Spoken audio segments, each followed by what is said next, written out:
teman-teman, perkenalkan nama saya Wendrina. Saya berasal dari Universitas Katolik Musikaritas. Di sini saya akan mempresentasikan hasil kerja kelompok kami mengenai perdarahan saluran cerna akut yang beranggotakan saya sendiri Weni Sandrina dan ada rekan saya yaitu John Eben PM Nainggolan. Nah, langsung aja kita masuk ke pembahasan. Yang pertama ada pengertian. Perdarahan saluran cerna adalah hilangnya darah dalam jumlah yang tidak normal pada saluran cerna, mulai dari rongga mulut hingga ke anus.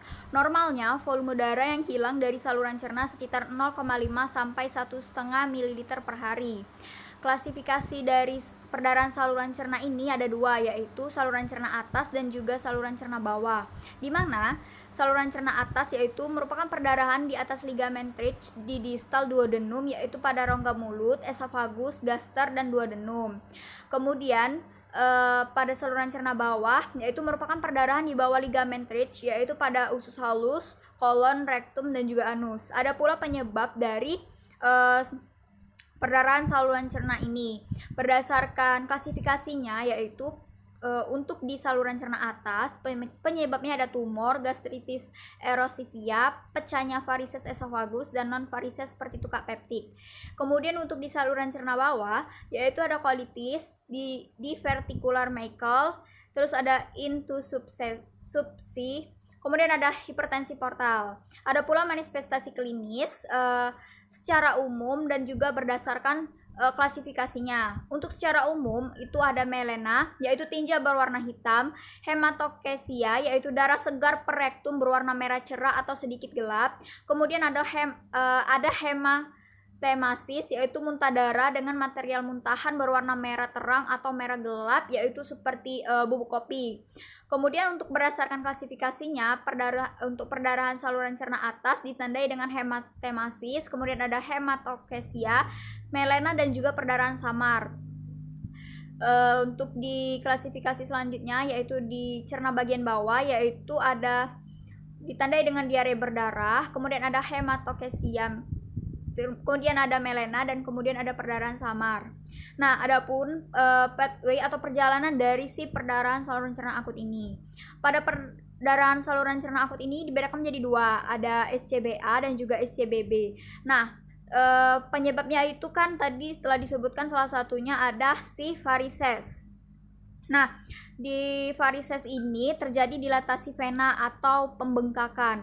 Nah, dari pembengkakan ini kemudian lama-lama si varises ini akan pecah. Nah, setelah pecah terjadilah perdarahan pada gastrointestinal yang akan menimbulkan masalah keperawatan, yaitu ada resiko infeksi.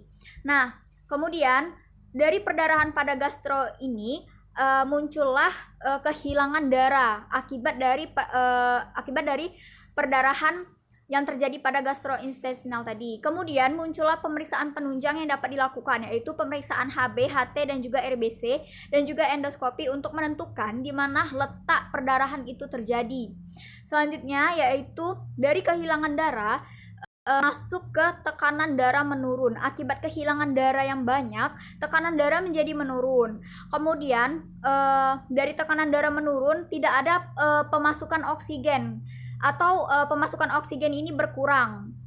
Kemudian terjadilah gangguan pertukaran gas, yaitu muncul masalah keperawatannya ya, gangguan pertukaran gas dengan ditandai dengan sianosis, warna kulit abnormal, dan juga gelisah. Adapun asuhan keperawatan yang terdapat pada penyakit ini, yang pertama dari pengkajian.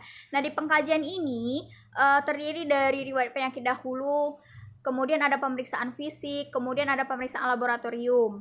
Nah, kemudian ada pemeriksaan radiologi berupa esofagogram, kemudian ada pemeriksaan endoskopi. Nah, dari pengkajian ini muncullah diagnosa keperawatannya, di mana ada resiko tinggi terhadap infeksi berhubungan dengan aliran intravena, kemudian ada kekurangan volume cairan berhubungan dengan perdarahan, kemudian ada resiko gangguan perfusi jaringan berhubungan dengan hipovolemik akibat pendarahan, kemudian ada intervensi. Nah, intervensinya ini sesuai dengan diagnosa yang telah dimunculkan.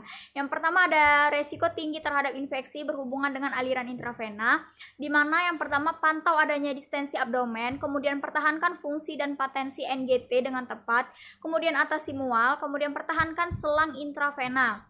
Selanjutnya ada kekurangan volume cairan berhubungan dengan perdarahan yang dilakukan yaitu catat karakteristik muntah dan juga drainase, kemudian awasi tanda-tanda vital dan bandingkan dengan hasil yang sebelumnya. Kemudian ada berikan cairan sesuai indikasi, kemudian awasi pemeriksaan laboratorium. Selanjutnya yaitu ada resiko gangguan perfusi jaringan berhubungan dengan hipovolemik akibat perdarahan. Nah, yang dilakukan yaitu perhatikan perubahan tingkat kesadaran, auskultasi nadi apikal, kemudian kaji turgor kulit, kemudian catat laporan nyeri klien, berikan cairan IV sesuai dengan indikasinya. Dan yang terakhir yaitu kurangnya pengetahuan berhubungan dengan kurang informasi tentang penyakitnya, di mana yang dilakukan yaitu berikan penjelasan tentang penyakit yang diderita oleh si klien, kemudian cara pengobatannya serta cara pencegahannya apabila penyakit tersebut kambuh kembali. Kemudian ada berikan evaluasi terhadap keefektifan pendidikan kesehatan, diskusikan dengan klien untuk melakukan pendidikan kesehatan. Oke, baiklah teman-teman, sekian presentasi dari saya. Terima kasih.